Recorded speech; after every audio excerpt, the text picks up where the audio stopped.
সেটাই।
করেনি?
হ্যাঁ, এখানে আর কিছুদিন থাকলে আমি পাগল হয়ে যাব।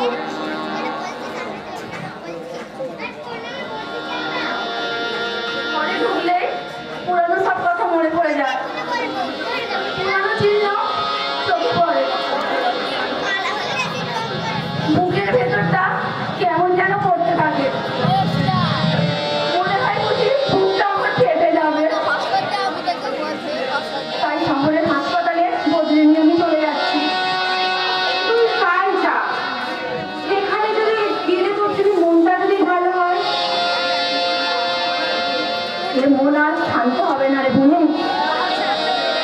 দিন রাত শুধু বুকের ভেতরটা ঘুম করে আর চোখ ফেটে জল আসে। ভুলতে পারি না, কিছুতেই আমি ভুলতে পারি না। মেয়েটা যে কোথায় চলে গেল এটা খবর পাওয়া গেল না। যাক, যে গেছে সে যাক, কিন্তু যেটা আছে সেটা পর্যন্তই কাছে রইল না। কত কাঁদলাম, কত বারণ করলাম, কোনো কথাই শুনল না। শত্রু, ওরা সব শত্রু রে তুমি। মা, সবিতা, সবিতার সাথে আমিও এসেছি। দিদিমণি আপনি? কে কে আপনি? পরিচয় দিতে আমার লজ্জা হয়। আমার বাড়িতে সবিতা কাজ করে, কবিতাও করতো। ও, কবিতা আপনার কাছে কাজ করতো? আপনার সোনা চুরি করেছিল? তাকে তো আমি শাস্তি দিয়েছি। তাকে আমি নিষ্ঠুরের মতো মেরেছি আর ডাইনির মতো ঝাড়াগালি দিয়েছি আর বলেছি তুই মর, তুই মর। তাই সে বলেছে, সে আত্মঘাতী হয়েছে। বলুন তার কি শাস্তি বাকি আছে আর কি শাস্তি তাকে আপনি দিতে এসেছেন?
তুমি কে? কে তুমি? সন্ন্যাসী মা। সন্ন্যাসী? কিন্তু কোথায় পেলে ওই চোখ? কোথায় পেলে ওই গলার স্বর? তুমি সত্যি করে বলো, তুমি? সন্ন্যাসী মা, দুটো ভিক্ষে দাও। ভিক্ষে? দেবো। কিন্তু কি নাম তোমার? কোথায় বাড়ি তোমার? তোমার মা তোমাকে কোন পারে ছেড়ে দিয়েছে? তুমি বা তাকে কেমন করে ছেড়ে এলে বাবা? ছিঁড়ে গেলে তো ছেড়ে আসতেই হয় মা। বলো হরে, বলো হরি, হরি বল, বলো হরি, হরি বল, বলো হরি, হরি বল। কে যেন মায়া ছিল। হ্যাঁ, এই গাঁয়েরই এক বুড়ি, কাল রাতেই মারা গেছে। কে সে? কান বুড়ি। কালী বুড়ি মারা গেছে? বলো হরি, হরি বল, বলো হরি, হরি বল, বলো হরি, হরি বল। তুমি এমন করে চমকে উঠলে কেন? বুড়িকে তুমি চেনো নাকি? না না, চিনি না। দাও মা, দুটো ভিক্ষে দাও। এই যে দিচ্ছি।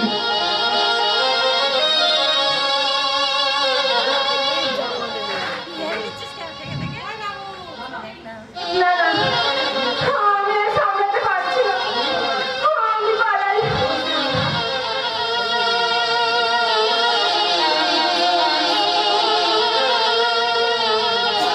দোষ দিও না মা, দোষ দিও না।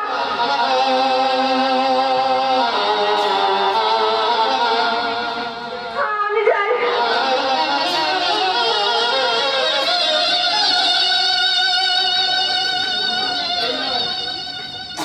এই নাও। এ কি? সন্ন্যাসী কোথায় গেল? সন্ন্যাসী?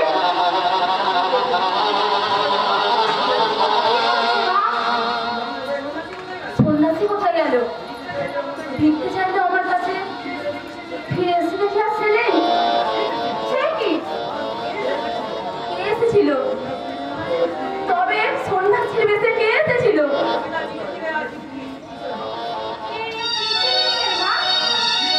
চিঠি? হ্যাঁ, চিঠি। তবে বুঝি সন্ন্যাসী রেখে গেছে। কি লিখেছে চিঠিতে? নতুন বছরে প্রণাম নিও মা, ইতি কবিতা। কবিতা! মা!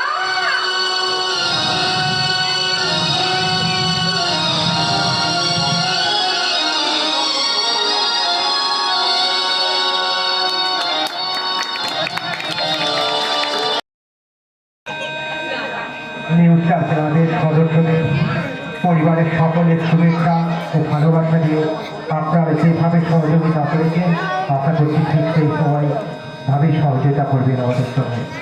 যাত্রাটি এখন শুরু হবে।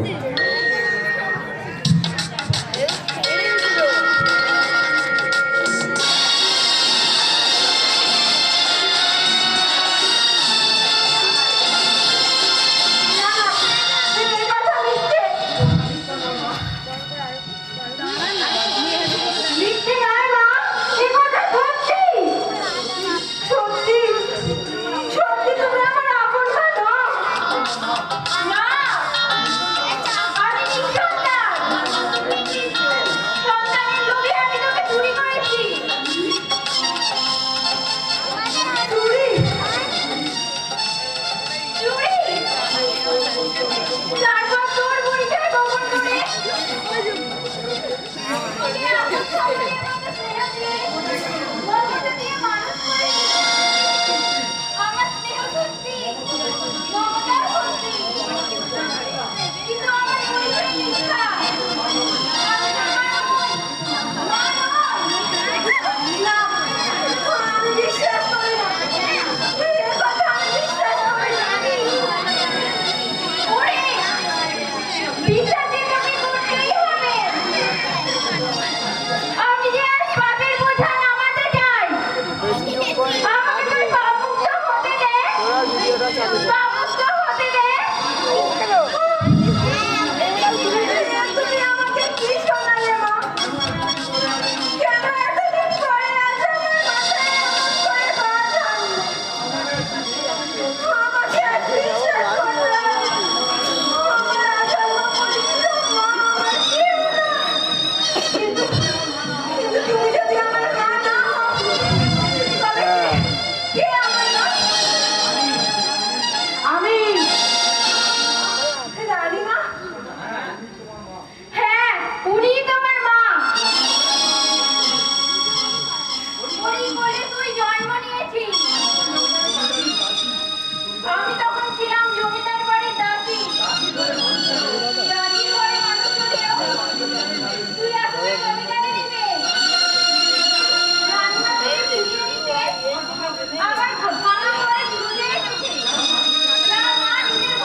চল।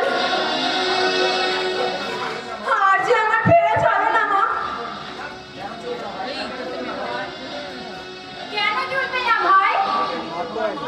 তোমাকে নিতে তোমার মা এসেছে, সঙ্গে এসেছে বোন। এরপরেও তুমি অভিমান করে থাকবে? এক ভুলের জন্য আমাকে তুই কত শাস্তি দিবি? এত শাস্তি দিয়েও তো শান্তি হলো না। বুঝেছি, আমার মরা মুখটা বুঝি না দেখলে তোর শান্তি হবে না। মা!